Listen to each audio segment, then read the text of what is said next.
So in the last class, we were discussing about the ethical issues in retailing and what are the various types, or we can say what are the various channels which retailers are using for selling their product, right? So, but in today's class, we already completed our topic, but in today's class, we'll complete the whole topic on ethics in retail. So we all know that for maximizing the profit, the retailers can do anything, like they can, sometimes they are using the unethical way for selling the product, but for saving or for protecting the consumers, governments basically introduce so many laws and regulations. ठीक है, लेकिन ethics क्या होता है basically? So that is a moral responsibility of the retailers toward the consumers. यानी consumer के toward आपकी क्या मोरल रिस्पॉन्सिबिलिटी है, आपको कौन से प्रिंसिपल को फॉलो करना है, ठीक है। अब सम टाइम इट हैपेंस कि हम कहीं जाते हैं किसी स्टोर में और they are basically selling the spoiled product, expired product. Ethically it is not right, ठीक है, because customers are paying money for the valuable good, ठीक है। आपके स्पॉइल्ड प्रोडक्ट के लिए they are not paying the amount. So ये सारी चीजों को देखते हुए गवर्नमेंट ने भी कंज्यूमर प्रोटेक्शन एक्ट 1986 को इंट्रोड्यूस किया था, लेकिन अभी जो कंज्यूमर प्रोटेक्शन एक्ट है 2019 वाला बेसिकली इंडिया में फॉलो हो रहा है, तो उसमें हमारे कंज्यूमर्स के लिए कुछ बेसिक्स राइट्स डिफाइंड हैं जो हम लोगों ने पहले भी क्लास में किया हुआ है ना। सो आई थिंक कि आप लोग को पता होगा वो सारे राइट्स कौन कौन से हैं।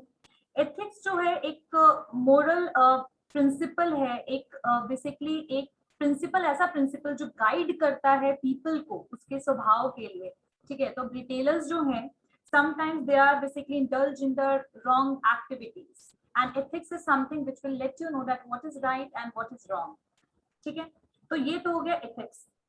एथिकल आपको एथिक्स जो है वो इम्पोर्टेंस क्या है एथिक्स का रिटेल में, मतलब रिटेल में एथिक्स को क्यों लाना चाहिए। तो सबसे पहली बात, we are working in the society, हम सोसाइटी में काम कर रहे हैं, सोसाइटी में प्रोडक्ट को सेल कर रहे हैं, and if you want to be there in the for the long term we can not basically cheat the consumers, है ना। पहले तो एक कॉमन सी सेंस है ये, है ना, हम कंज्यूमर्स को प्रोडक्ट सेल कर रहे हैं। आज हमने मे बी स्पॉइल प्रोडक्ट या फिर बोल सकते हैं अडल्ट्रेटेड प्रोडक्ट, यानी जो मिक्स्ड होते हैं प्रोडक्ट, मिलावट वाले सामान हो सकता है आज हमने बेच दिया, लेकिन ये 100% श्योरिटी है कि that person is not going to come in your store again, है ना। क्योंकि आजकल जो लोग हैं they are educated and they are basically giving value to the basically they are health conscious.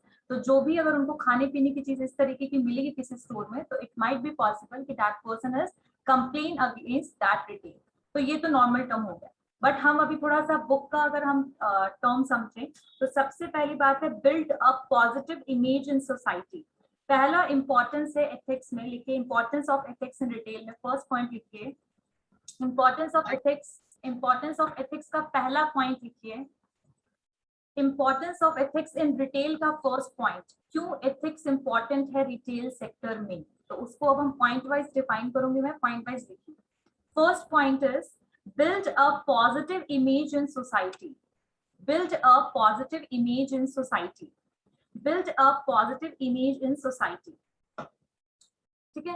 सो देखिए व्हाट इज द इमेज। अगर हम स्टोर, बहुत से मल्टीपल स्टोर्स आ गए और रिलायंस ट्रेंड हो गया, मैक्स, इन सबका एक बोल सकते हैं ब्रांड इक्विटी, एक वैल्यू है, और ये वैल्यू उन्होंने अर्न किया है by providing you a better product, better quality, better condition, better system, हर चीज उनका बेटर है, इसीलिए हम उनका इमेज और बोल सकते हैं इक्विटी हाई है। तो अगर जो लोग हैं उनको बिजनेस एथिक्स के बारे में तो ज्यादा नहीं पता है, but with your product whatever you are offering, उससे वो डिटरमाइन कर लेंगे कि what is the quality of your service, what is the quality of your product. अगर आप उनको बेटर प्रोडक्ट प्रोवाइड करिएगा, सही प्रोडक्ट प्रोवाइड कीजिएगा, उनको प्रॉपर गाइडेंस दीजिएगा, तो कहीं ना कहीं ये पॉजिटिव इमेज बनाएगा आपकी कंपनी का, ठीक है, किसके सामने, कंज्यूमर्स के सामने, and the people will start trusting on your brand, and हो सकता है लॉन्ग टर्म तक वो आपके ब्रांड के साथ एसोसिएटेड रहे, लॉयल बने, है ना। So first point is that the ethics is going to basically contribute और make a positive image of your company और ब्रांड, ठीक है। तो this is the first point. Clear हो गया सबको, everyone? Yes, ma'am. And even these companies, कुछ companies तो इतना ज्यादा चैरिटेबल कंपनीज हैं जो हमेशा सोसाइटी के लिए भी चैरिटी का काम करती है, लाइक इन्फोसिस। ऐसे तो basically that is an IT company, but still they are also involved in CSR. CSR का मतलब होता है कॉर्पोरेट सोशल रिस्पॉन्सिबिलिटी। हर एक कंपनी का ऑब्लिगेशन, एक जिम्मेदारी है सोसाइटी के लिए। सो वो लोग चैरिटी का काम करते हैं, ऑर्फनेज में बच्चों को फ्री ऑफ कॉस्ट पढ़ाना, डोनेशंस देना। So they are also involved in this, and this is basically helpful for making the positive image of your organization or company. Clear हो गई बात? समझ में आया? Next point Yes, is, ma'am. हाँ, next point is ethics helps in satisfying human needs. Second point, ethics helps in satisfying human needs. Satisfying human needs. Satisfying human needs. See, सिर्फ retail में हम सिर्फ कंज्यूमर को ही as a people denote करें ये जरूरी नहीं है। बेसिकली यहाँ पर आपके एम्प्लॉइज जो हैं वो भी लोग हैं, पीपल हैं, आपके ऑर्गेनाइजेशन के साथ जो जुड़े हुए हैं और आपके लिए जो काम करते हैं, आपके ऑर्गेनाइजेशन के लिए जो काम करते हैं। तो रिस्पॉन्सिबिलिटी सिर्फ कंज्यूमर के लिए नहीं, एम्प्लॉइज के लिए भी है, कंपनीज का।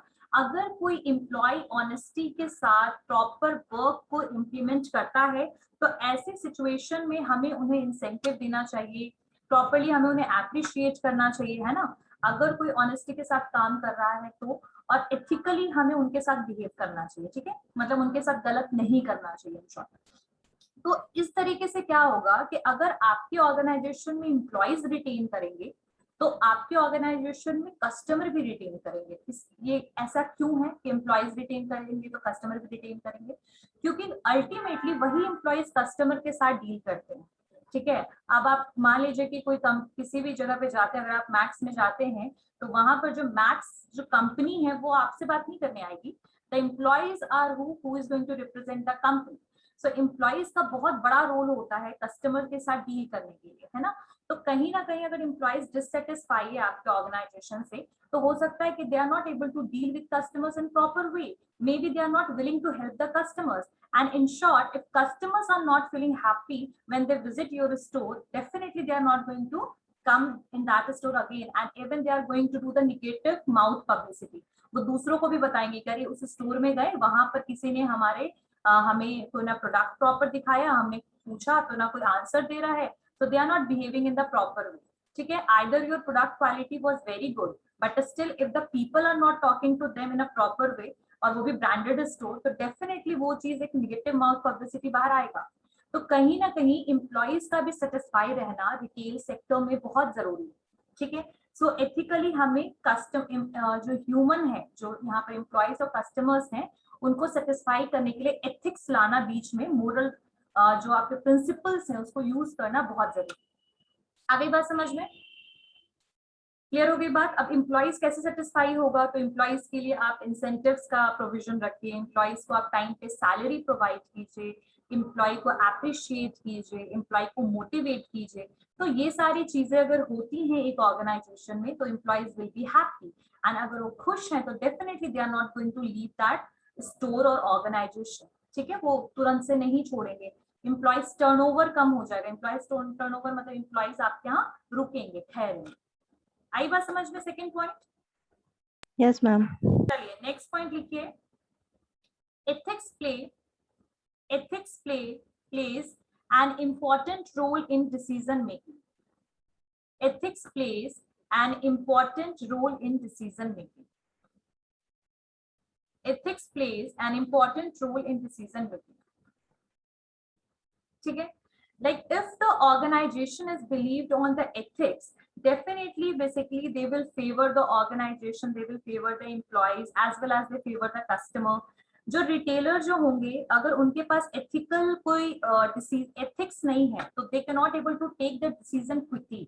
लेकिन अगर उनके पास moral principles, values, proper policies है और वो भी सही policy, because they are believed on ethics, तो ऐसे सिचुएशन में जो ऑर्गेनाइजेशन है they are able to solve the queries, they are able to solve the problems of the customer as well as of employees, right. अगर मान लीजिए कि कहीं पर भी एग्जाम्पल में हमने कहीं से कपड़ा, कोई क्लोथ लिया, मान लो कि गर्ल्स कोई मैक्स गई, वहां से उन्होंने एक कुर्ता लिया, ठीक है। I am just giving the example, that is not truth, just take it as a example. अगर मैं वहां पर गई, मैंने कुर्ता लिया, अब वो कुर्ता जो है दैट इज डैमेज्ड हुआ, ठीक है, वो डैमेज्ड है, मैंने उसको एट द टाइम देख लिया, और वो डैमेज है, तो मैंने बिलिंग करवाने के बाद उसको देखा, तो इन दैट केस इथिकली वो जो कुर्ता था वो सही नहीं था, तो मैंने ये कंप्लेन किया एम्प्लॉय को। तो एम्प्लॉय जो है, because they are working on the ethics, वो सही और गलत जानते हैं, एंड दे नोज कि दे purchase the product from my store only, from my company only. तो उन्होंने मुझे एट द टाइम कहा कि मैम प्लीज मैं आपको तुरंत से रिप्लेस करके देता हूँ, लेकिन अगर मान लो कि कोई दूसरा ऑर्गेनाइजेशन होता और जो एथिक्स को फॉलो नहीं करता, मे भी हो सकता है कहता कि अब आपने ले लिया तो अब आपका है ना, इट्स योर रिस्पॉन्सिबिलिटी ना। सो दे नोज कि आप कस्टमर्स को बेसिकली इस तरीके से कस्टमर के साथ आप डील नहीं कर सकते हो। कस्टमर जो है वो अपनी जगह पे बिल्कुल सही बोल रहा है, ये डैमेज प्रोडक्ट है और इसको रिटर्न और रिप्लेस करना बनता है ना। तो इथिकली उन्होंने उस चीज को तुरंत रिप्लेस कर दिया। अगर वो ऑर्गेनाइजेशन एथिक्स पे बिलीव नहीं करता, राइट एंड रॉन्ग एक्टिविटीज को डिफरेंशिएट नहीं कर पाता, तो हो सकता है कि वो डैमेज प्रोडक्ट की रिस्पॉन्सिबिलिटी लेना नहीं चाहता, है ना। So they just at the time they replaced it, at the time only, है ना। तो ये इस चीज को कहते हैं हम एथिक्स। कोई भी ऑर्गेनाइजेशन जो एथिक्स को फॉलो नहीं करता है प्रॉपरली, वो नहीं समझता है एथिक्स को, तो वो लॉन्ग टर्म में मार्केट के कंपटीशन के साथ compete ही नहीं कर पाएगा, बिकॉज बाकी ऑर्गेनाइजेशन जो है वो better facility, better service provide कर रहे होंगे कस्टमर्स को, and they are basically not providing as such. तो in short we can say कि आज के टाइम पे जितना कंपटीशन इंक्रीज हो चुका है, हर एक कंपनी के कम से कम 50 कॉम्पिटिटर हैं, यानी क्लोथ से लेकर के आप एक्सेसरीज से लेकर के फूड चेन तक ले लो, you will get multiple options and competition, right? So in that case, if the customer is not satisfied with particular organization, they will move toward the another one, right? तो ऐसे situation में तो ethics को ऐसे भी follow करना बिल्कुल जरूरी है। Next point is bringing people together, bringing people together. Next point सबको समझ में आ रहा है, सबको क्लियर है? Yes, ma'am. हाँ, और एक चीज और भी कि एथिक्स जो है ना बेटा, ये एथिक्स ऐसे तो ये प्रैक्टिस की चीज है, समझ लो, दिस इज द प्रैक्टिस, ये प्रैक्टिस है एथिक्स, है ना। Ethics is not a book, it is not a subject, but actual में it is a basically a thing which we all need to practice, and ethics is not only required in retail, but it is required in each and every sector, right. So next point is bringing people together, bringing people together, ठीक है। So if you are basically giving value to your employees, and अगर employees को value मिलेगा, then they will give respect to the organization, यानी वो organization को भी respect देंगे, और उनका जो एक्शन होगा, जो उनका तरीका होगा कस्टमर के साथ डील करने के लिए, वो हमेशा बेनिफिशियल पॉइंट ऑफ व्यू से होगा कि हम ऑर्गेनाइजेशन को अपने बेसिकली तरफ से बेनिफिट प्रोवाइड करें, ठीक है, because they will feel associated with the organisation, because they are getting a respect from there, right. So in short, we can say that the organization which practice the ethics will never only think about its own, यानी कि सिर्फ organisation अपने बारे में नहीं सोचेगा, but they also thinks about the employees and customers, ठीक है। सिर्फ प्रॉफिट कमाना, मैक्सिमाइजेशन ऑफ द प्रॉफिट उनका कभी लॉन्ग टर्म गोल नहीं होगा, बल्कि कस्टमर को सेटिस्फाई रखना और साथ साथ एम्प्लॉइज को सेटिस्फाई रखना, ये भी उनका एम होगा, ठीक है। और इस तरीके से they will try to make a healthy relationship between the organisation and employees, and if they will make that, definitely the customers will be also satisfied. एक हेल्दी रिलेशनशिप जो होगा, that is basically beneficial for the organisational growth, expansion, increasing the brand equity and the profit side, मतलब हर तरीके से वो क्या होगा, ऑर्गेनाइजेशन के लिए बेनिफिशियल होगा। अगर कोई happy employee will never betray his organisation, यानी कि अपने कोई भी अगर कोई हैप्पी है कोई एम्प्लॉय, तो अपने ऑर्गेनाइजेशन को कोई धोखा नहीं देगा, ठीक है। और constantly they are basically taking the positive steps for increasing the basically sales turnover in the organization, यानी वो एम्प्लॉइज हमेशा सेल्स को इंक्रीज करना चाहेंगे, आपके ऑर्गेनाइजेशन को बेनिफिट पहुंचाना चाहेंगे। So this is the fourth point, that it is going to bring the people together, it is going to bring the employees and organization together. आई बात समझ में आता? Next point, make society a better place to live, make society a better place to live, LIVE, live, ठीक है।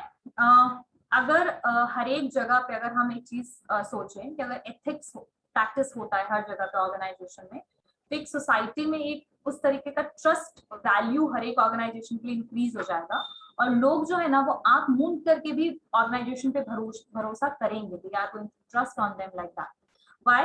Because society जो है obviously, society में अगर हम देखें तो जो भी लोग रह रहे हैं उनको बेटर प्रोडक्ट, बेटर क्वालिटी, पैसों कोई मतलब कोई उनके साथ अनएथिकल ट्रेड प्रैक्टिस नहीं हो रहा है, तो definitely they will trust on that. So society का बोल सकते हैं कि एटमोस्फेयर बदलेगा सोसाइटी में, जो एक बोल सकते हैं ना कि लोग जो हैं they will trust on the particular organisation. तो ये इसका पॉइंट है कि मतलब सोसाइटी को एक अच्छा जगह, मतलब एक अच्छा जगह हम बना सकते हैं, सोसाइटी को बेटर प्लेस बना सकते हैं जहाँ पर लोग रहें। ठीक है, next one is long term profits. If we are talking about the retail, obviously if the customers will be retained in the organization, they will definitely purchase the product from your store only, and they are even going to do the positive mouth publicity, and they are going to recommend your organization in front of the other people. They are going to recommend their friends, families कि अगर कोई भी product लेना है तो इस store से आके खरीदो, you will get the discount, you will get the offers, and the sales representative behavior is also good. So there is no problem regarding to this replacement. So everything is very fine. You can go and purchase from there. So in short, we can say positive mouth publicity as well as the satisfied customer is going to retain with your organization, and that is going to be helpful for the long term benefit. It is not only short term. ये ऐसा नहीं कि कुछ सालों तक ये आपको फायदा देगा, बट ऑर्गेनाइजेशन को ये लंबे समय तक ये वाला जो एथिक्स है आपके लिए बेनिफिशियल रहेगा। ठीक है, उसके अलावा यहाँ पर कुछ और भी पॉइंट्स हैं कि various areas of ethics in retail business. Second जो टॉपिक है that is related with that, मतलब कि various areas of ethics in retail business, यानी यहाँ पर ये टॉपिक थोड़ा सा अलग है, लेकिन इसको समझो कि लॉ जो है वो किस तरीके से रिटेल मतलब एथिक्स को प्रोटेक्ट कर रहा है रिटेल में। ठीक है, तो आपको तो पता है कंज्यूमर प्रोटेक्शन एक्ट 2019, 1986 एंड 2019 जो गवर्नमेंट के द्वारा लाया गया था, that was basically for consumerism, for protecting the consumers from unethical trade practice. तो ये इसने भी कहीं ना कहीं फाउंडेशन बना रखा है रिटेल सेक्टर के ऊपर कि you can not cheat the customers. ठीक है, so if you will do it then definitely you have to pay for that, you have to give the compensation. So something which is ethically, कुछ organizations तो properly हर चीज को follow करती है, और जो follow नहीं करेगी there are so many provisions for that as well, यानी कि वहां पर कुछ गवर्नमेंट के रूल्स एंड रेगुलेशंस हैं जो आपको कहीं ना कहीं फोर्स करेंगे कि you have to follow ethics, and that is like government के proper law, rules, regulations as well as the protection of interest of customers and by Consumer Protection Act 1986 या 2019 दोनों लिख सकते हो। तो यानी कि यहाँ पर ये कह सकते हैं कि इसको एथिक्स को मेंटेन करने के लिए हर एक ऑर्गेनाइजेशन में the government is basically making so many laws, rules and regulation. ठीक है, जैसे लेबर लॉज वगैरह भी है, शॉप एंड एस्टैब्लिशमेंट एक्ट है आपका, फिर एम्प्लॉय स्टेट इंश्योरेंस एक्ट है। तो ये सारे जो हैं, ये सारे लॉज जो हैं वो बेसिकली एम्प्लॉइज को प्रोटेक्ट करने के लिए, कुछ कंज्यूमर्स को प्रोटेक्ट करने के लिए बनाए गए हैं। और इसके अलावा जो मेजर कंज्यूमर प्रोटेक्शन एक्ट जो है वो प्रॉपर्ली कंज्यूमर के लिए बनाया गया, कंज्यूमर ओरिएंटेड है वो। और इसको इम्प्लीमेंट अभी 2019 में बहुत सारी चेंजेस आई हैं ताकि फास्ट ट्रायल हो सके। ऑनलाइन शॉपिंग्स को भी इंक्लूड कर लिया गया है कि whatever you are basically purchasing from online site, those products are also included in that. So in short we can say कि रिटेल के लिए ये एथिक्स के तो ये इंपॉर्टेंस है ही, साथ साथ में एथिक्स मेंटेन रहे रिटेल के लिए। सो गवर्नमेंट के भी कुछ प्रोविजंस हैं like various kinds of acts, laws and policies, regulations are made by government. And second point is consumer protection act 2019। आई बात समझ में सबको? यहाँ एथिक्स का मतलब एवरीवन सबको क्लियर है? एवरीवन पॉइंट क्लियर है? मैम क्लियर है। इम्प्रूव कैसे कर सकता है रिटेलर अपनी प्रोडक्टिविटी को? What is the meaning of productivity here? It is related with the sales. ठीक है, अपनी सेल्स को कैसे बढ़ा सकता है, बेनिफिट प्रॉफिट कैसे ले सकता है, ठीक है, कस्टमर को लॉयल कैसे बना सकता है। सो हियर आपको तो पता ही होगा कि जो अभी रिटेल सेक्टर है, majority of the retail sector जो है हमेशा ही प्रॉफिट में रहता है, बिकॉज अल्टीमेटली रिटेल सेक्टर ही ऐसा सेक्टर है जो कस्टमर से फाइनली डील करता है। ठीक है, छोटा सा एक वेंडर से लेकर के हम एक मॉल तक लें तो everything comes under the retail. Clear है?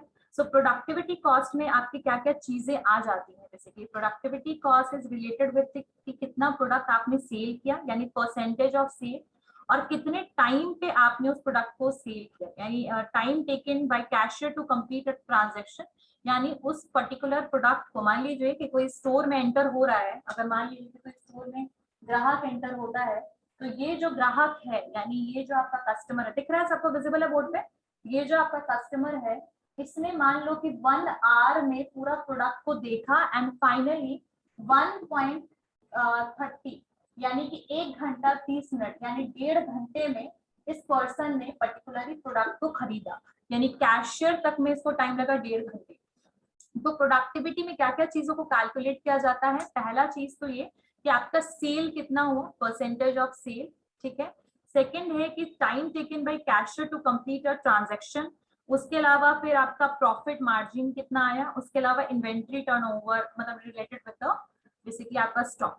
So all these things comes under the productivity, यानी कि प्रोडक्टिविटी कितना इंक्रीज हुआ, आप कैसे इंक्रीज कर सकते हो प्रोडक्टिविटी, ठीक है, यानी कितने कम समय में आप ज्यादा से ज्यादा प्रोडक्ट को सेल कर सकते हो। अगर आपने ज्यादा से ज्यादा प्रोडक्ट को कम टाइम पे सेल कर दिया, it means your productivity is high, ठीक है। But if you are taking lot of time, आपके प्रोडक्ट जो है वो एज सच सेल नहीं हो रहे हैं, तो योर प्रोडक्टिविटी इज लो। तो यहाँ पर प्रोडक्टिविटी को कैसे इंक्रीज किया जा सकता है? और प्रोडक्टिविटी जो होता है that is not only dependent upon the cashier only, कि भाई जब हमने पैसा दे दिया, but it's depend upon the other department as well, ठीक है। बाकी डिपार्टमेंट का परफॉर्मेंस कैसा है उस पर भी डिपेंड करता है कि बेसिकली प्रोडक्टिविटी हाई हो रहा है या लो हो रहा है, क्योंकि एवरी डिपार्टमेंट इज इंटरडिपेंडेंट। अगर डिपार्टमेंटल स्टोर देखें तो हर एक स्टोर में एक ही स्टोर में अलग अलग डिपार्टमेंट है। अब उस डिपार्टमेंट में एक जो कस्टमर होगा, हो सकता है कि उसने इलेक्ट्रॉनिक्स डिपार्टमेंट से कुछ चीज खरीदा, फिर दूसरे डिपार्टमेंट से खरीदा, तो बेसिकली एक डिपार्टमेंट में कितना टाइम स्पेंड कर रहा है, ये भी कहीं ना कहीं आपके प्रोडक्टिविटी को डिटरमाइन करता है, डिफाइन करता है, ठीक है। अब प्रोडक्टिविटी को हम कैसे इंप्रूव कर सकते हैं, how we can improve the productivity? So the first point is, लिखिए सबसे पहले first point, productivity can be improved by, productivity can be improved by, productivity को कैसे हम इंक्रीज कर सकते हैं, इंप्रूव कर सकते हैं? By improving the employees performance, by improving the employees performance, bracket में लिख लीजिएगा ट्रेनिंग, ट्रेनिंग, ठीक है, इंप्रूविंग एम्प्लॉइज परफॉर्मेंस, ब्रैकेट में लिखिएगा training, training. So in short we can say that कि by providing the better training to the employees, we can making them suitable to deal with the customers, ठीक है। तो उनको training proper देना और उनके परफॉर्मेंस को हमेशा बेसिकली बोल सकते हैं, उनको परफॉर्मेंस को इंक्रीज करवाना। But how they can improve the performance? when they will be appreciated, when they are satisfied in the organization. So हमें एम्प्लॉय के परफॉर्मेंस को इम्प्रूव करना, और इम्प्रूवमेंट आएगा ट्रेनिंग से, and training के बाद when they will become more skilled or more knowledgeable, they are better or suitable for dealing with the customers, यानी कस्टमर के साथ डील करने के लिए वो सुटेबल पर्सन बन जाएंगे। सो पहली बात, हमें अपने एम्प्लॉइज पे बहुत ज्यादा फोकस और कंसर्न दिखाने की जरूरत है। हमें बेसिकली उनके ऊपर कॉस्ट, उनके ऊपर टाइम भी इन्वेस्ट करने की जरूरत है। आई बात समझ में? फर्स्ट पॉइंट क्लियर हो गया सबको? इंप्रूविंग एम्प्लॉय परफॉर्मेंस, ब्रैकेट में लिखिए ट्रेनिंग, ठीक है। सेकेंड लिखिए point advertising, second point is advertising. So advertisement is useful for what? Advertisement is useful for giving information, for making or for basically positioning, for increasing the sales, for increasing the brand equity. Advertisement जो है वो आपके दिमाग में कहीं ना कहीं retain रहने के लिए हम फ्रिक्वेंटली एडवर्टीजमेंट करते हैं। जैसे एग्जांपल में आप पटना में देखिएगा कि आप किसी भी chain store, food chain store में जाइएगा, और अगर आपने टेलीविजन वहां पर ऑन है तो आप देखिएगा, नोटिस कीजिएगा कि कुछ ऐसे आपके स्टोर हैं, ऐसे कुछ रिटेल स्टोर हैं, जैसे चुन्नी लाल मेगा मार्ट, आप उसका हमेशा एडवर्टीजमेंट देखते रहते होंगे स्टोर का, है ना। So somehow advertisement is going to increase the brand equity, and customer के लिए वो ब्रांड जो है वो नोन ब्रांड बनेगा। जब कस्टमर के लिए वो नोन ब्रांड बनेगा और कुछ लोगों के मुंह से अगर उनको रिकमेंडेशन मिल गया उस चीज का, तो वो आपके स्टोर से प्रोडक्ट को परचेज करने में ज्यादा टाइम लगाएंगे नहीं, बिकॉज कंफ्यूजन वाला केस, ठीक है, डिसोनेंस वाला केस जो है वो कहीं ना कहीं क्या हो जाएगा, रिड्यूस हो जाएगा, because they already know about your store. उसके अलावा आपने आजकल आपको हर चीज इंटरनेट पे मिल जाता है, तो like you are going to search about that particular store and then there from there you will get multiple information about it. So in that case, if the advertisement will be there, that is going to improve the productivity as well, ठीक है, यानी आपके store की productivity को वो क्या करेगा, increase करेगा। आई बात समझ में? एडवर्टीजमेंट समझ में आया सबको? Everyone? Yes, ma'am. And improving employees performance clear है? Improving employees Yes, performance ma'am. Clear है? Next one is automation, automation and technology. Second point लिखिए, automation and technology, automation and technology. अच्छा, आप लोग तो सब लोग आज के बच्चे हैं, तो you all knows about the technology. If we are going to eat a pastry from a particular store, we are not going to use a cash, we are using card, we are using Google Pay, true? So basically why we are turned toward all these things, because इन सब चीज की availability अब market में है। Means retail store भी they are not even, they are basically doing the cashless transaction, ठीक है। अगर कोई हम देखे कोई स्टोर है उसमें बहुत लंबा क्यू लगा हुआ है कैशियर के पास, बेसिकली बिलिंग के लिए बहुत लंबा क्यू है वहां पर, तो ऐसे सिचुएशन में कोई भी अगर वहां पर पर्सन होगा वो फ्रस्ट्रेट हो जाएगा क्योंकि उसको क्यू में खड़ा रहना पड़ रहा है। तो इन सब चीजों के लिए कुछ सुविधाएं आपको मिल गई हैं, टेक्नोलॉजिकल डेवलपमेंट की जो बेनिफिट है वो आजकल रिटेलर पूरा उठा रहे हैं, और ये कस्टमर को भी ये बेनिफिट दे रहे हैं कि you can use the multiple way for paying the bill, ठीक है। Like you can use the Google पे, फोन पे, पेटीएम का ऑप्शन है आपके पास, कार्ड का ऑप्शन है कि आप कार्ड से भी डायरेक्ट पेमेंट कर सकते हैं। तो ये सारी जो सुविधा है इसने क्या किया है, बेसिकली जो टाइम लग रहा है आपको पेमेंट करने में, वो कहीं ना कहीं उसको उसने रिड्यूस कर दिया है, ठीक है। So in short, we can say that कि the automation and technology is also helpful for increasing the productivity of the retail. और जितनी जल्दी जल्दी वो शॉपिंग करेंगे, जितनी जल्दी वो जाएंगे, उतने ज्यादा लोगों को वो क्या होगा, एट द टाइम हम डील कर सकते हैं, है ना। तो मल्टीपल तो कैशियर्स अवेलेबल होते ही हैं, साथ साथ ऑटोमेशन और टेक्नोलॉजी का बेनिफिट जो है ये भी आपके कस्टमर्स के लिए काफी फ्लेक्सिबल है, उनके पास बेटर ऑप्शंस होता है, मल्टीपल ऑप्शंस होता है पेमेंट का, so they can use any of that basically किसी भी चीज को, किसी भी तरीके को, वे को वो यूज कर सकते हैं, है ना। एंड टाइम जो है, कहीं आपको 5,000 रुपए पेमेंट करना है, उसको कैश में करना है, first you will take that money from your pocket, then you will count, and then after that you will pay. And just take example of Google Pay, it will take hardly 1 to 2 minutes for make payment, right?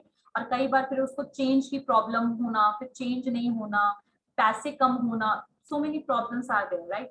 So in short, we can say that the automations and technology is helpful for paying the amount, and they are helpful for covering more and more customers at one time. Okay. So yeah, this is the one of the point. Next point is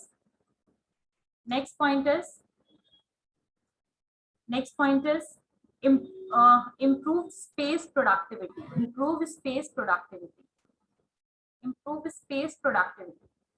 So what is the meaning of space productivity here? Space productivity का मतलब क्या है यहाँ पर?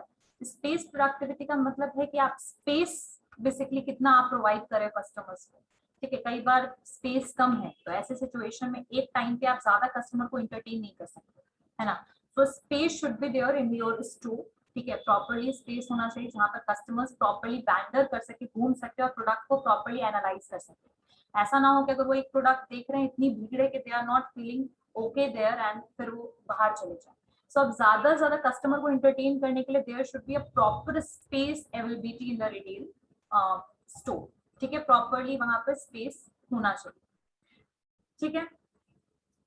उसके अलावा next point है performance based incentive for store employees. Store employees जो वहां पर काम कर रहे हैं, यानी मान लीजिए स्टोर मैनेजर हैं, सेल्स रिप्रेजेंटेटिव हैं, उनके लिए प्रॉपर्ली परफॉर्मेंस बेस्ड इंसेंटिव होना चाहिए। परफॉर्मेंस बेस्ड इंसेंटिव का मतलब एक टारगेट को फिक्स कर देना चाहिए, जैसे कि आपको इस महीने में 30,000 का सेल कराना है, like this kind of incentive, this kind of target we can fix.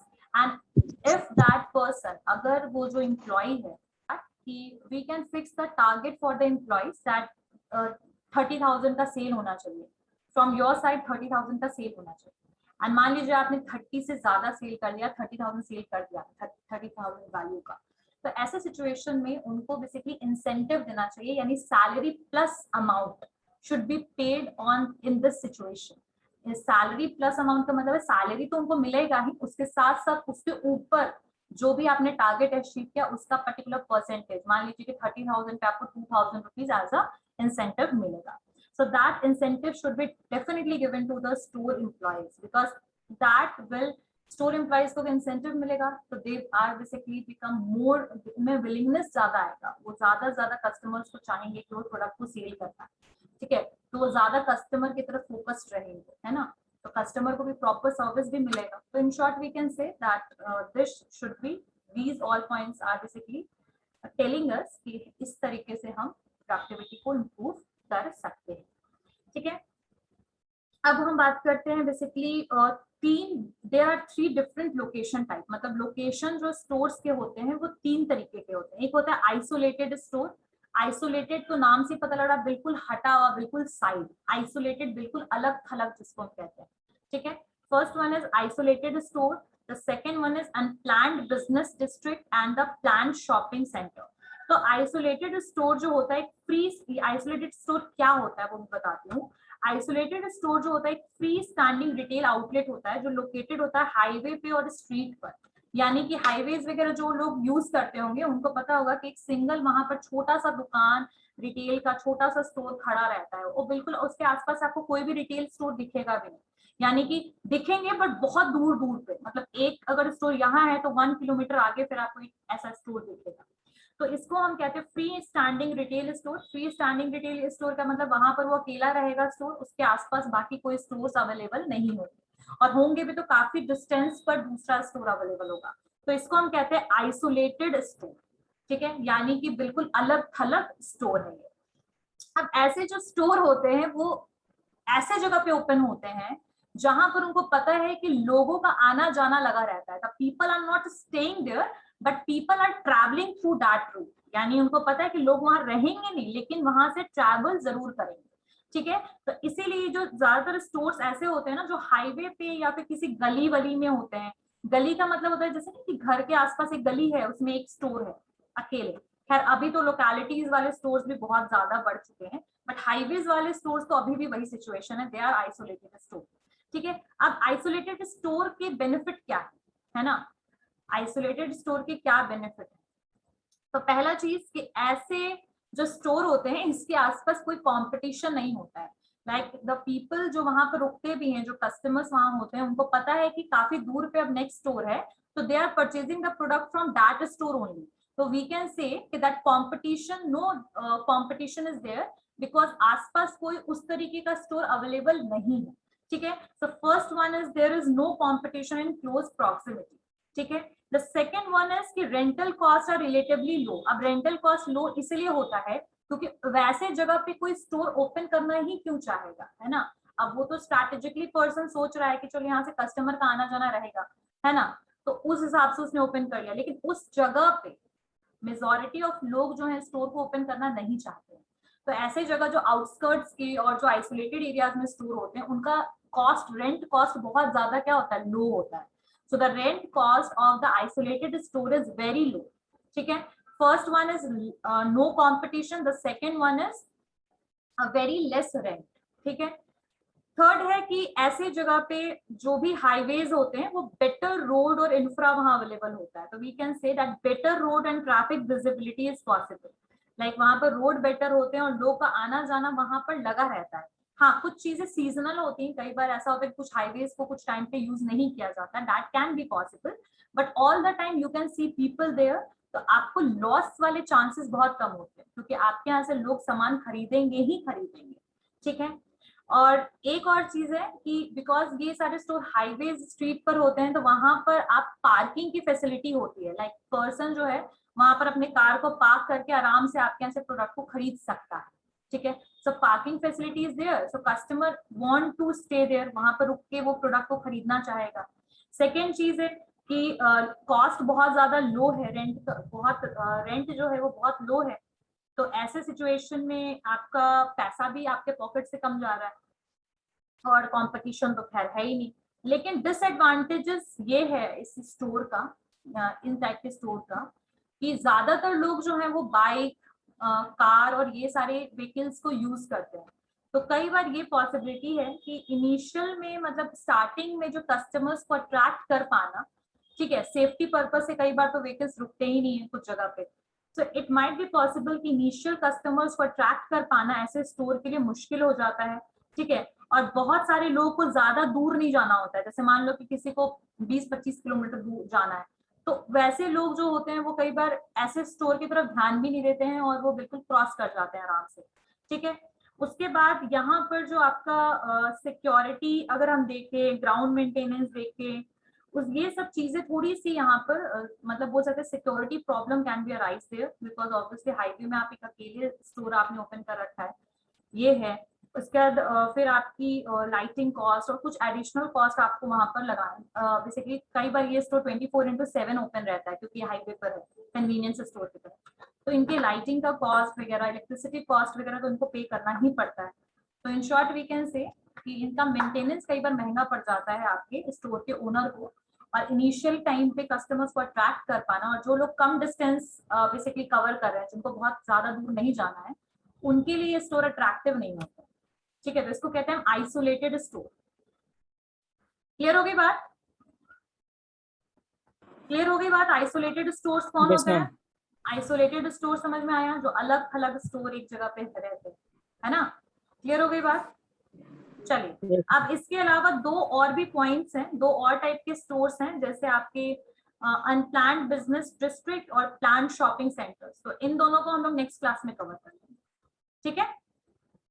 Okay, किसी को कोई डाउट है जो समझ नहीं आया हो?